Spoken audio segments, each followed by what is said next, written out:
Welcome back to clean news Rajasthan. चलिए देखते हैं राजस्थान की 15 फटाफट बड़ी खबरों को। स्कूल हादसा, सीएम बोले उच्च स्तरीय जांच होगी। राठौर ने कांग्रेस पर साधा निशाना। झालावाड़ जिले के पीपलोदी में स्कूल की छत गिरने से 7 बच्चों की मौत हो गई, जबकि 30 से ज्यादा बच्चे घायल हैं। इस दुखद घटना के बाद अब प्रदेश में सियासी बयानबाजी भी तेज हो गई है। कांग्रेस ने इस मुद्दे पर प्रदेश की भजनलाल सरकार को घेरने की कोशिश की। उधर मुख्यमंत्री भजनलाल शर्मा ने इस पूरे मामले पर दुख व्यक्त किया और पूरे मामले की उच्च स्तरीय जांच करने के निर्देश दिए हैं। वहीं कांग्रेस की ओर से उठाए जा रहे सवालों पर भाजपा प्रदेश अध्यक्ष मदन राठौर ने बयान जारी कर पलटवार किया। उन्होंने कहा कि इस तरह के संवेदनशील मुद्दे पर कांग्रेस को राजनीति नहीं करनी चाहिए। राजस्थान में युवाओं के लिए खुशखबरी, जलदाय विभाग में 1050 पदों पर होगी भर्ती। प्रदेश के जलदाय विभाग कार्यालयों में कई वर्षों से कनिष्ठ अभियंताओं के पद बड़ी संख्या में रिक्त है। इसका असर पेयजल परियोजनाओं पर पड़ा है। अब जल्द ही इन समस्याओं से राहत मिलने की उम्मीद जगी है। राजस्थान कर्मचारी चयन बोर्ड जयपुर द्वारा संविदा आधार पर सपोर्ट इंजीनियर पद नाम से प्रदेश भर में 1050 पदों पर नियुक्ति की जाएगी। इससे जहां पेयजल व्यवस्थाएं सुधरेंगी, वहीं सैकड़ों युवाओं को रोजगार मिलेगा। बाड़मेर में कनिष्ठ अभियंताओं के 38 पदों में से 13 पद रिक्त हैं, जबकि बलोत्रा में 22 में से 17 पद खाली हैं। पूरे प्रदेश में हजारों पद रिक्त हैं। गैर मान्यता प्राप्त नशा मुक्ति केंद्र पर होगी सख्त कार्रवाई। कलेक्ट्रेट सभागार में नार्को कोऑर्डिनेशन सेंटर की जिला स्तरीय समिति की बैठक आयोजित हुई। बैठक की अध्यक्षता करते हुए जिला कलेक्टर डॉक्टर जितेंद्र कुमार सोनी ने मादक पदार्थों के विरुद्ध सघन कार्रवाई और समन्वित प्रयासों की आवश्यकता पर बल दिया। उन्होंने स्पष्ट निर्देश दिए हैं कि बिना लाइसेंस के संचालित नशा मुक्ति केंद्रों पर प्रभावी कार्रवाई की जाए। जिला कलेक्टर ने कहा कि जिले में संचालित ऐसे सभी नशा मुक्ति केंद्रों की गहन जांच की जाए जो बिना मान्यता के कार्य कर रहे हैं। इन पर नियमानुसार कानूनी कार्रवाई की जाएगी। राजस्थान में विधायकों की बढ़ेगी सैलरी। राजस्थान में विधायकों की सैलरी में जल्द ही बढ़ोतरी होने जा रही है। जानकारों के मुताबिक 10% की वृद्धि होने की संभावना है, जिसके बाद उनकी मासिक आय 1,51,000 रुपए से अधिक हो जाएगी। यह प्रस्ताव मार्च 2025 में राज्य सरकार द्वारा तैयार किया गया था और इसे विधि विभाग को भेजा गया था। सूत्रों के अनुसार मूल वेतन के साथ साथ विभिन्न भत्तों में भी बढ़ोतरी की जा सकती है। इसके अतिरिक्त पूर्व विधायकों की पेंशन में भी वृद्धि प्रस्तावित है। हालांकि इसका प्रतिशत अभी तय नहीं हुआ है। गहलोत बोले, आज हुकूमत में बैठे लोग कांग्रेस की विरासत मिटाना चाहते हैं। प्रदेश के पूर्व मुख्यमंत्री अशोक गहलोत ने केंद्र की भाजपा सरकार पर बड़ा हमला बोला है। उन्होंने कहा कि आज हुकूमत में बैठे लोग हमारी विरासत को मिटाना चाहते हैं।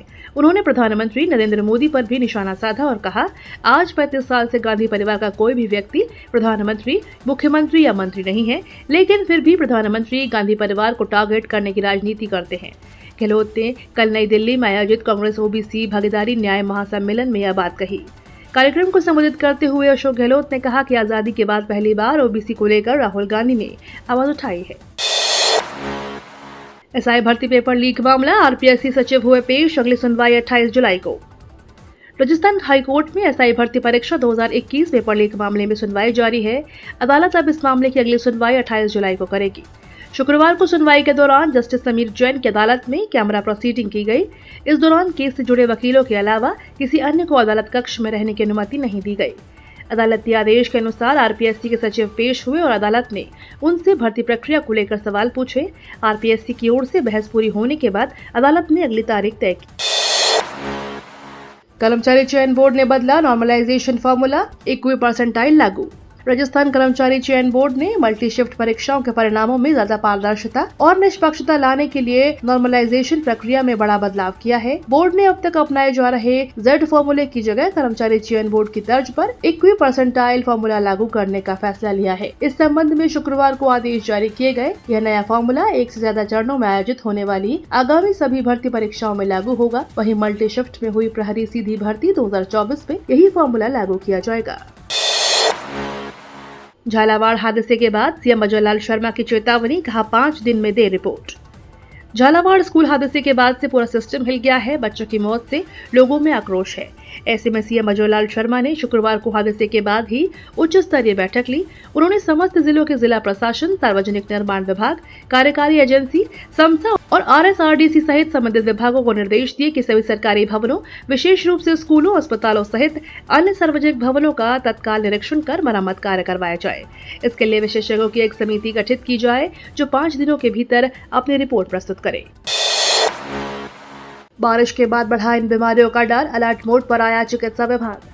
बारिश जहां राहत लेकर आई है, वहीं मच्छरों के बढ़ते प्रकोप ने डेंगू और मलेरिया जैसी बीमारियों का खतरा भी कई गुना बढ़ा दिया है। इन मौसमी बीमारियों पर रोकथाम के लिए चिकित्सा और स्वास्थ्य विभाग अलर्ट मोड पर आ गया है। विभाग ने जयपुर जिले के डेंगू रोकथाम माह की शुरुआत की है। इस अभियान के तहत शहरी और ग्रामीण क्षेत्रों में एक साथ एंटी लार्वा गतिविधियाँ, सर्वे, सैंपलिंग और जागरूकता कार्यक्रम संचालित किए जा रहे हैं।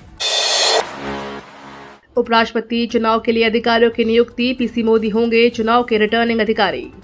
चुनाव आयोग उपराष्ट्रपति चुनाव की तैयारियों में लगा है। राज्यसभा के महासचिव पीसी मोदी को रिटर्निंग अधिकारी नियुक्त किया गया है। गरिमा जैन और विजय कुमार सहायक रिटर्निंग अधिकारी होंगे। यह नियुक्ति राष्ट्रपति और उपराष्ट्रपति निर्वाचन अधिनियम 1952 के तहत केंद्र की सलाह पर किया गया है। उपराष्ट्रपति जगदीप धनखड़ के इस्तीफे के बाद चुनाव आयोग ने यह प्रक्रिया शुरू की है। ट्रेन टिकट के लिए लंबी लंबी कतार में खड़े होने से मिलेगा छुटकारा। चलते फिरते टीटीई से टिकट खरीद सकेंगे यात्री। भारतीय रेलवे यात्रियों के लिए एक नई सुविधा शुरू करने जा रही है। इस सुविधा से यात्रियों को टिकट काउंटर की लंबी लंबी कतारों में लगने से निजात मिल जाएगी। आपको बता दें, रेलवे टीटीई को MUTS नाम की एक खास हैंडहेल्ड मशीन दे रही है, जिसमें इनबिल्ट प्रिंटर होता है। इस मशीन की मदद से टीटीई तुरंत जनरल टिकट निकाल सकेंगे। इससे यात्रियों को तत्काल सुविधा मिलेगी और टिकट के लिए लाइन में भी नहीं लगना होगा। यात्री सीधे स्टेशन परिसर में घूमते हुए टीटीई से टिकट प्राप्त कर सकेंगे। छात्र संघ चुनाव बहाली की मांग, पुलिस छावनी बना राजस्थान विश्वविद्यालय, हिरासत में लिए 36 आंदोलनकारी छात्र। राजस्थान विश्वविद्यालय छात्र संघ चुनाव बहाली की मांग को लेकर प्रदर्शनों का केंद्र बना हुआ है। राजस्थान छात्र संघ चुनाव संघर्ष समिति के बैनर तले शुक्रवार को NSUI, SFI और अन्य छात्र नेताओं ने विश्वविद्यालय के मुख्य द्वार पर प्रदर्शन किया। सरकार के किसी भी प्रतिनिधि की ओर से मुलाकात नहीं करने पर विद्यार्थियों ने मुख्य ज्वलन मार्ग रोकने का प्रयास किया। छात्रों के इस उग्र प्रदर्शन को रोकने के लिए पुलिस प्रशासन ने बल प्रयोग किया और करीब 36 छात्रों को हिरासत में लिया। इस दौरान छात्रों को ले जाती पुलिस वैन पर चारों तरफ छात्र चढ़ गए, जिन्हें बलपूर्वक उतारा गया। झालावाड़ हादसे के बाद शुरू हुआ एक्शन, बीकानेर में करीब 350 स्कूलों को जमींदोज करने का आदेश। मुख्यमंत्री भजनलाल शर्मा ने राज्य के सभी स्कूलों की सुरक्षा जांच के लिए बैठक की। इसके बाद बीकानेर जिला प्रशासन ने भी कमर कस ली और जिला कलेक्टर नम्रता वृष्णी एक्टिव मोड में नजर आई। अब बीकानेर में मिशन सुरक्षित स्कूल के तहत जर्जर स्कूलों को जमींदोज करने के सख्त आदेश दे दिए। कलेक्टर ने साफ निर्देश दिए हैं कि बच्चों की सुरक्षा से कोई समझौता नहीं होगा। मिशन के तहत जिले के 349 जर्जर स्कूल भवनों को तत्काल तोड़ने की स्वीकृति दी गई। साथ ही सभी सरकारी स्कूलों और स्वास्थ्य केंद्रों का निरीक्षण करने के लिए भी BDO और तहसीलदार की संयुक्त टीम गठित की गई है। कलेक्टर ने कहा कि कोई भी असुरक्षित भवन बख्शा नहीं जाएगा। बच्चों की जान सर्वोपरि है। हाईकोर्ट के 2 फैसले, कोचिंग गाइडलाइन लागू करने का आदेश। राजस्थान हाईकोर्ट ने राज्य सरकार से कहा कि जब तक कोचिंग संस्थानों को नियंत्रित करने वाला बिल कानून का रूप नहीं लेता, तब तक इस संबंध में केंद्र सरकार की ओर से जारी की गई गाइडलाइन को लागू किया जाए। इसके साथ ही भारतीय नागरिक सुरक्षा संहिता के तहत भी कार्रवाई की जा सकती है। जस्टिस संजीव प्रकाश शर्मा और जस्टिस चंद्र प्रकाश श्रीमाली की खंडपीठ ने आदेश प्रकरण में लिए गए स्वप्रेरित प्रसंज्ञान पर सुनवाई करते हुए दिए। वहीं अदालत ने कोचिंग सेंटर संचालकों से पूछा कि अवसाद में आए विद्यार्थियों को बचाने के लिए क्या कदम उठाए गए हैं और पढ़ाई के तरीके में क्या बदलाव हुआ है। बूंदी कलेक्ट्रेट पर कांग्रेस का प्रदर्शन। कांग्रेस ने विभिन्न मांगों को लेकर शुक्रवार को सर्किट हाउस से कलेक्ट्रेट तक रैली निकाली और प्रदर्शन किया। इस दौरान हिंडोली विधायक और पूर्व मंत्री अशोक चांदना ने युवा नेता नरेश मीणा के गुर्जर समाज पर विवादित बयान पर प्रतिक्रिया दी। चांदना ने कहा कि नरेश छोटा भाई है और भावुक इंसान है, कभी कभी भावनाओं में बहकर ज्यादा बोल जाता है। चांदना ने कहा कि किसी भी समाज पर टिप्पणी उचित नहीं है। जब नरेश से मिलेंगे तो उसे समझाएंगे। इससे पहले कांग्रेस ने बिगड़ी कानून व्यवस्था, जबरदस्ती स्मार्ट मीटर लगाने, अतिवृष्टि से प्रभावित फसलों के मुआवजे की मांग को लेकर प्रदर्शन किया। जिला अध्यक्ष CL प्रेमी ने आरोप लगाया है कि प्रदेश में भाजपा सरकार बनने के बाद से अपराध बढ़े हैं। प्रदर्शन के दौरान कांग्रेस प्रतिनिधिमंडल ने अतिरिक्त जिला कलेक्टर को ज्ञापन सौंपा। ये तो थी राजस्थान की बड़ी खबरें। रोजाना सबसे पहले अपडेट पाने के लिए क्लीन न्यूज राजस्थान को अभी सब्सक्राइब करें।